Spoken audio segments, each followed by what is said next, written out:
अस्सलाम वालेकुम जी, क्या हाल चाल है? ठीक है, उम्मीद करता हूँ आप सब खैर से होंगे और अपनी ज़िंदगी को अच्छे तरीके से जी रहे होंगे। मेरा नाम उस्मान मलिक है और आप मेरा YouTube channel M Usman Malik official देख रहे हैं। नाज़रीन, आज मैं आपको एक ऐसी कहानी सुनाने वाला हूँ जिसमें आप देखेंगे कि एक शख्स 150 रुपये रोज़ाना कमाने वाला 150 करोड़ रुपए का मालिक कैसे बना।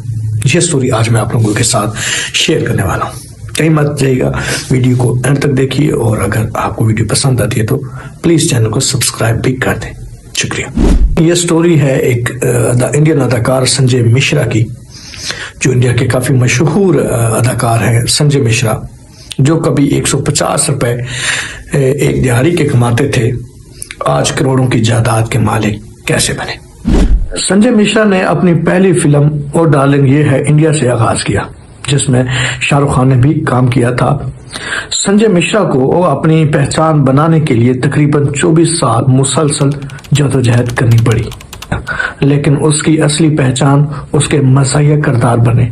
संजय मिश्रा ने ऑल द बेस्ट, गोलमाल और बंटी एंड बबली जैसी मशहूर फिल्मों में भी काम किया।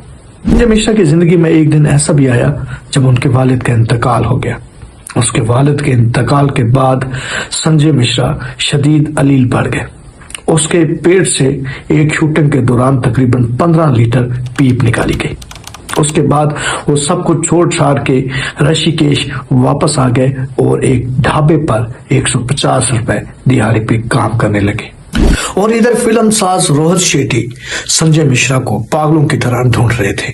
आखिरकार उन्हें यानी कि रोहित शेट्टी को उस ढाबे पर लाया गया जहां पर रोहित शेट्टी ने उसे the film all the best में अदाकारी की जोर दिखाने के लिए ऑफर दी गई, जिसे संजय मिश्रा ने बखुशी कबूल किया और ये फिल्म संजय मिश्रा के लिए बॉलीवुड में वापसी का जरिया बनी।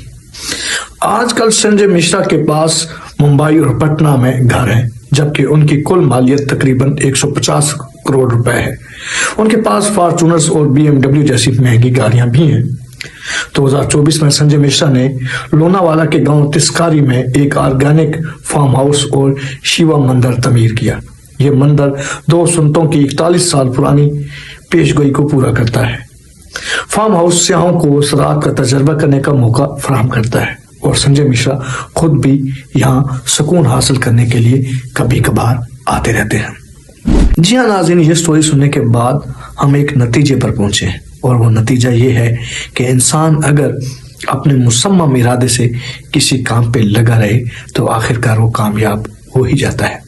ये कहानी आपके लिए भी बड़ी मोटिवेशन हो सकती है कि अगर आप भी किसी काम पे लगे हुए, कामयाबी नहीं मिल रही तो लगे रहे, इंशाल्लाह एक ना एक दिन कामयाबी आपके कदम जरूर चूमेगी। इसी उम्मीद के साथ, इसी दुआ के साथ मुझे दीजिए इजाजत। मिलते हैं एक नए वीडियो के साथ।